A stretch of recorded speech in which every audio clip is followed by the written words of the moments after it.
Now, I've been tracking my sleep on and off for about 10 years. I've used all the devices from Apple Watch, Fitbit, Whoop Strap to, Garmin. And basically, all the data is pretty consistent if you run this experiment on yourself. But you don't even have to have a sleep tracking device to feel the immediate benefits of this. For me, I was able to feel the effects of this switch within, I would say, 10 to 30 minutes. My wife was able to do the same, and she's been teaching everybody this as well once I taught it to her. So I figured I would make an episode about this because it's super easy to do. And let me real quick tell you where I heard about this in the first place, because of course I've known that you can get, blue blocking glasses. I've actually had some over the years. I just don't actually wear it because I wear prescription glasses and I would have to put it over them. And I don't have a pair that has blue blockers built in to them. So I was watching a podcast episode with Rick Rubin and Dr. Andrew Huberman.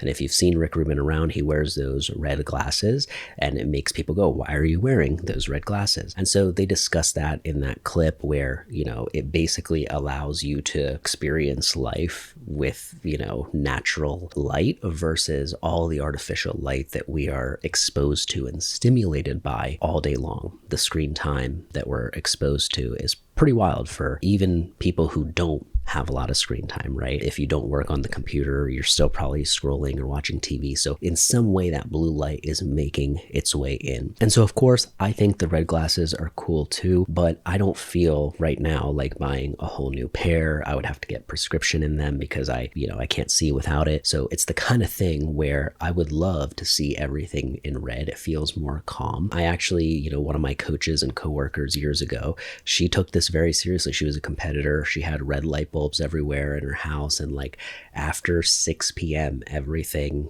was red. But if you don't live with people who also live like that and they're watching TV, they're using really bright lights, glasses are a great way to do that. Everything is calmer, right? But if you're not using that solution, then what I'm showing you today is a great way to do this. And so I heard Dr. Andrew Huberman say that he was out to dinner with Rick Rubin, and he pulled out his phone, and they were basically like, oh my gosh, your phone is so bright. And they all kind of showed their phone and it was red. And they were like, oh, you got to turn it red. And he's like, how do I do that? And I was wondering that too. I'm like, wait, how do you do that? Because obviously you have the night shift, night mode that you can turn on, right? And it turns a little bit warmer, when it's sunset. And so it is a little less stressful and straining on your eyes, but I don't think it's good enough. I don't think that's low enough because, like I said, on the lowest brightness setting, you are still getting hit with so much bright light. So this process allows you to basically use the, button on the side of your iPhone, tap it 3 times, and it will turn your phone into this red screen mode. So for example, this is how it looks right now, right? It's super bright this way, right? If I go 1, 2, 3, all of a sudden it is now red. And what's cool is I can turn it on and off. And as you can see, you can do this with the home screen, right? So I don't even have to open up my phone fully to be able to do that. You don't have to unlock it. You can literally do it while it is locked. It's really a one-time setup, and once it's set up, you're kind of good to go forever until you need another shortcut or something. So let's start with basically going into your settings, then search accessibility, and then tap on accessibility. Then you're going to scroll down to accessibility shortcut.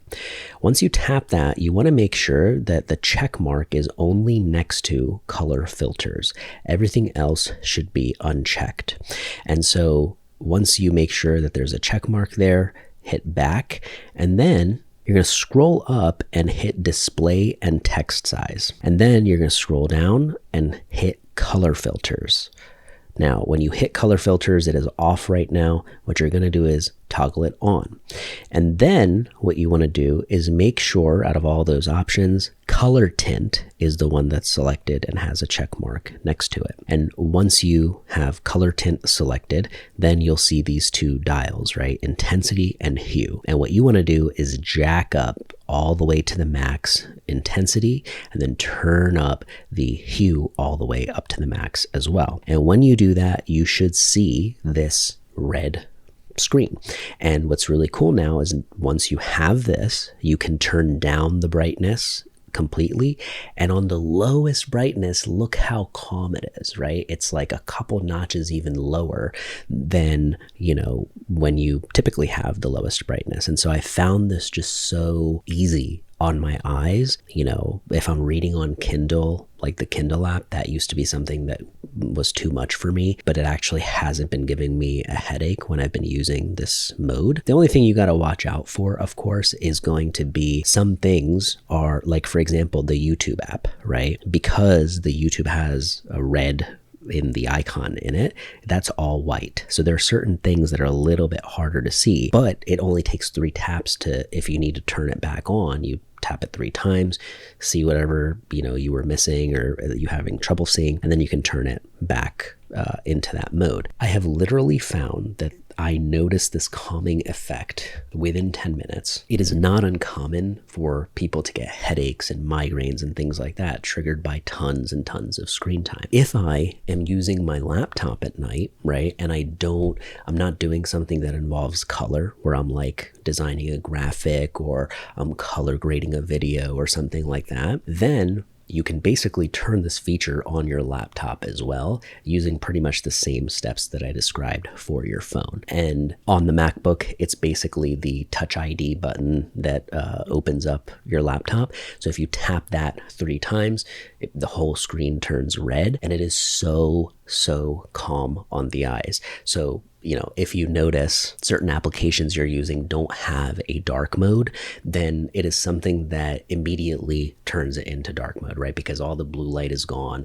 That harsh white light that's just glowing up your entire face has been reduced, and the relief is pretty immediate. So give this a shot for a couple nights and tell me what you think of this, because it has completely changed my sleep quality, but it has also allowed me to wind down more naturally. You don't feel so tired and wired sometimes the way that you might when you're, constantly scrolling. You almost get desensitized to how much that actually impacts you until you turn this red mode on and you're basically looking at it and you're like, wow, I can't believe my eyes are normally taking in that much brightness. And so typically when I wake up in the morning, I still have this on, and it's become a really nice routine where when you tap it 3 times and it turns bright again. In the mornings, of course, you want to welcome blue light in because it makes you more alert. It might wake you up a little bit faster and give you a little more energy. So I hope you give this a shot. Give it a whirl. Let me know what you think. Drop a comment. I would love to hear from you. And I hope this ends up being as useful for you as it was for me. Thanks so much for hanging out, and I'll see you on the next one.